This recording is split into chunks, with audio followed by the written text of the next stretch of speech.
नमस्कार दोस्तों, स्वागत करता हूं आप सभी का हमारे इस चैनल पर। तो दोस्तों, ईवीएस से रिलेटेड मैं बहुत ही इंपॉर्टेंट क्वेश्चन आप लोगों के लिए लेकर आया हूं, जो आपका आगे आने वाले सीटेट के एग्ज़ाम के लिए आपको बहुत ही महत्वपूर्ण फ़ायदा दे सकता है।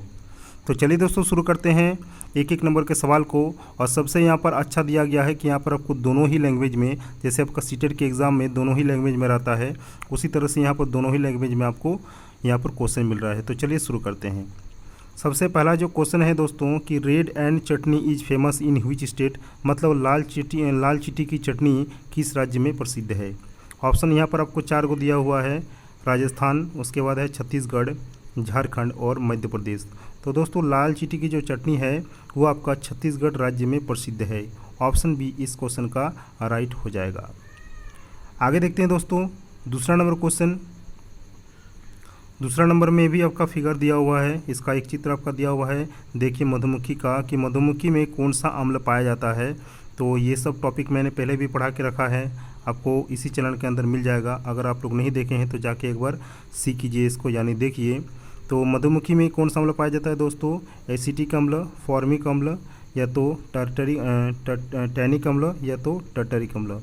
तो दोस्तों, मधुमक्खी में भी आपका क्या पाया जाता है कि फॉर्मिक अम्ल पाया जाता है इसके डंक में। आगे देखते हैं दोस्तों, सवाल नंबर 3। सवाल नंबर 3 में है कि what is T called in Jammu and Kashmir, यानी जम्मू कश्मीर में चाय को क्या कहा जाता है। ऑप्शन में है चाय, ऑप्शन बी में है कॉफ़ी, ऑप्शन सी में है कहवा, या ऑप्शन डी में है दोस्तों कोई नहीं। तो दोस्तों, जम्मू कश्मीर में आपको चाय को कहा जाता है कहवा। ऑप्शन सी इस क्वेश्चन का राइट आंसर हो जाएगा। आगे बढ़ते हैं दोस्तों, 4 नंबर सवाल। 4 नंबर में क्या है दोस्तों कि which is the group of 3 states which have the bay of Bengal on either side, यानी 3 राज्यों का वह समूह जिनके किसी किनारे पर बंगाल की खाड़ी है, वो कौन सा है। ऑप्शन देख सकते हैं, आंध्र प्रदेश, महाराष्ट्र, तमिलनाडु, ओडिशा, केरल, तमिलनाडु, ओडिशा, आंध्र प्रदेश, तमिलनाडु, या तो केरल, कर्नाटक, तमिलनाडु।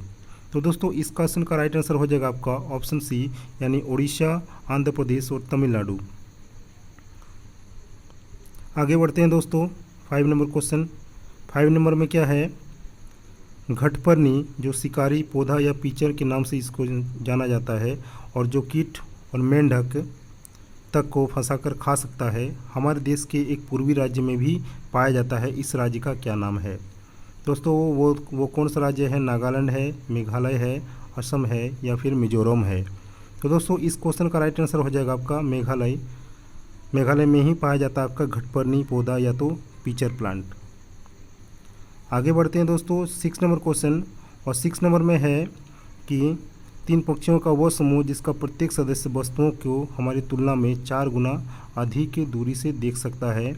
जो वस्तुएं हमें 2 मीटर की दूरी से दिखाई देती है, उसे ही ये पक्षी 8 मीटर दूरी से देख लेते हैं, वो कौन सा है। तो चलिए देखते हैं। आपका बाज, कौवा और कबूतर दिया हुआ है, बाज, चील और गिद्ध, उसके बाद कबूतर, तोता और चील, और कौवा, चील और बुलबुल। तो दोस्तों, इस क्वेश्चन का राइट आंसर हो जाएगा आपका ऑप्शन बी, यानी बाज, चील और गिद्ध, जो हमसे 4 गुना ज़्यादा देख सकता है। आगे बढ़ते हैं दोस्तों, 7 नंबर सवाल। 7 नंबर में क्या है कि खेजड़ी वृक्ष के बारे में सही कथन को चुनिए। यह वृक्ष मुख्यतः रेगिस्तान क्षेत्रों में पाया जाता है, ये सही आपका हो जाएगा। इससे अधिक जल की आवश्यकता नहीं होती है। ऑब्वियसली जो आपका जो राजस्थान में पाया जाता है ये, तो उसके लिए इसको जल की आवश्यकता होती नहीं है, तभी तो वहाँ पर ये उगता है। तो ये भी आपका सही हो जाएगा।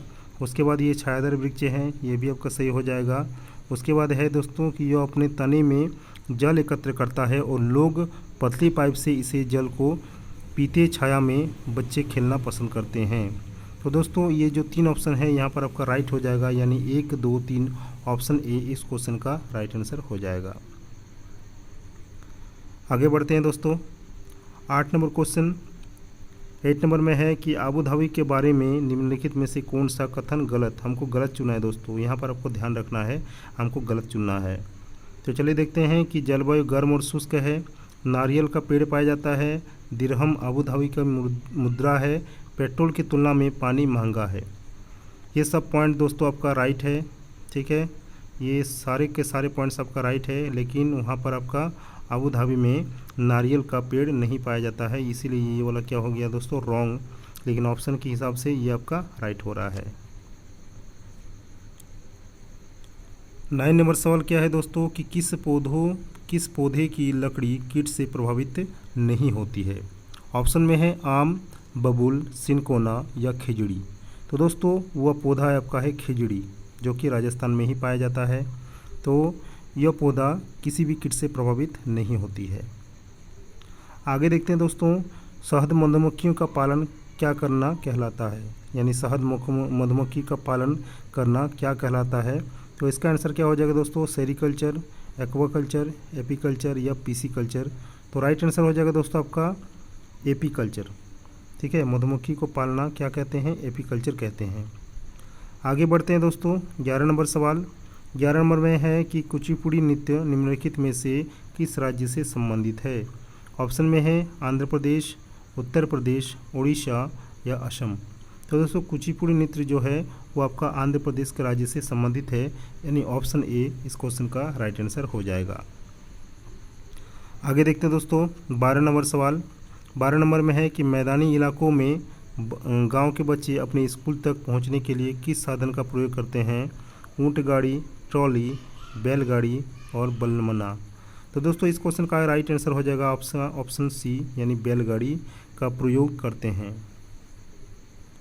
आगे देखते हैं दोस्तों 13 नंबर क्वेश्चन। 13 नंबर में क्या है दोस्तों, झूम कृषि के अंतर्गत अनुसरण की गई पद्धति के बारे में निम्नलिखित कथनों पर विचार कीजिए।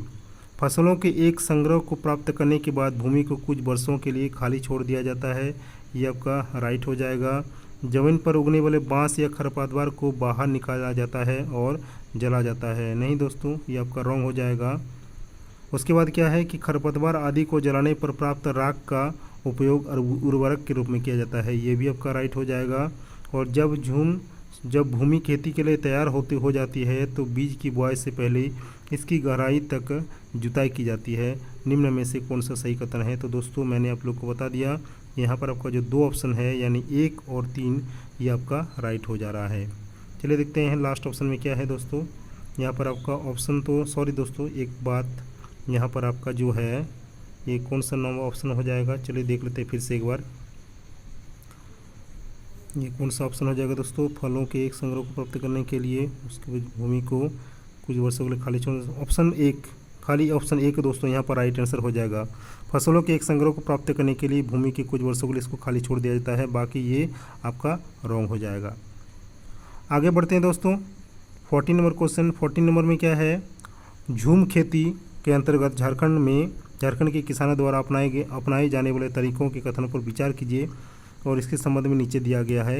एक फसल काटने के पश्चात जमीन को कुछ वर्षों तक खाली छोड़ देते हैं, खरपतवार को उखाड़कर खेत में जला देते हैं। खरपतवार की राख खाद के रूप में कार्य करती है।